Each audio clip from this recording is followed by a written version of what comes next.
është industria e kumarit, bastoret, kazinot. Janë smundje bashkëkohore që nuk kanë lënë cep pa u fut. Fshat pa hy. Tani e keni vërejt ju kur hapet një xhami dikun gjithë bota çon kom, po ta kish i hap një shkollë, ta kish hap një fabrikë.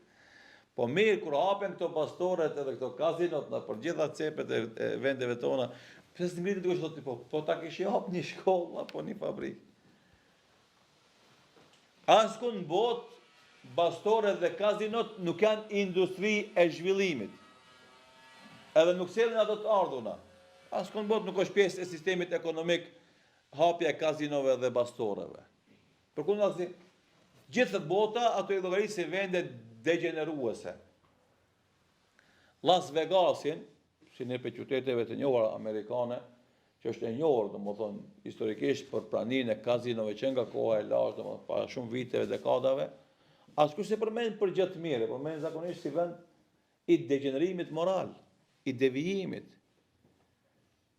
E tani, përderisa ishte vetëm Las Vegasi vend i kazinove dhe degenerimit moral, kishte një lloj, si themi, një lloj garancë se e keqja është aty dhe kush e kërkon të keqen e gjen vetëm nëse shkon atje, e vendet tjera të botës janë mbrojtura për kësaj smundje, për këtij kanceri modern.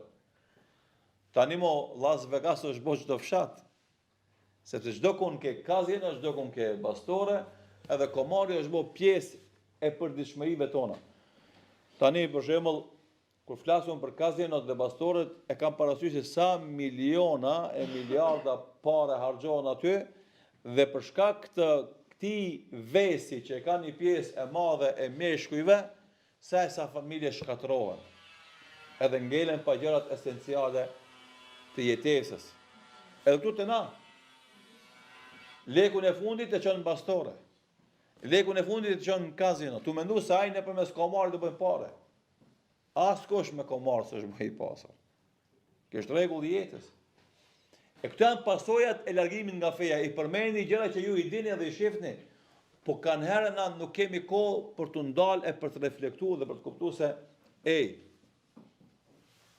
këto dukuri negative që janë të botë përditshme në jetën tonë, këto janë ato që të na shkatrojnë neve. Dhe se na nuk jemi të zëshëm, edhe do thotë fuqimisht kundër kësaj. Atëherë gjithë do digjemi, po atëherë do jetë vonë.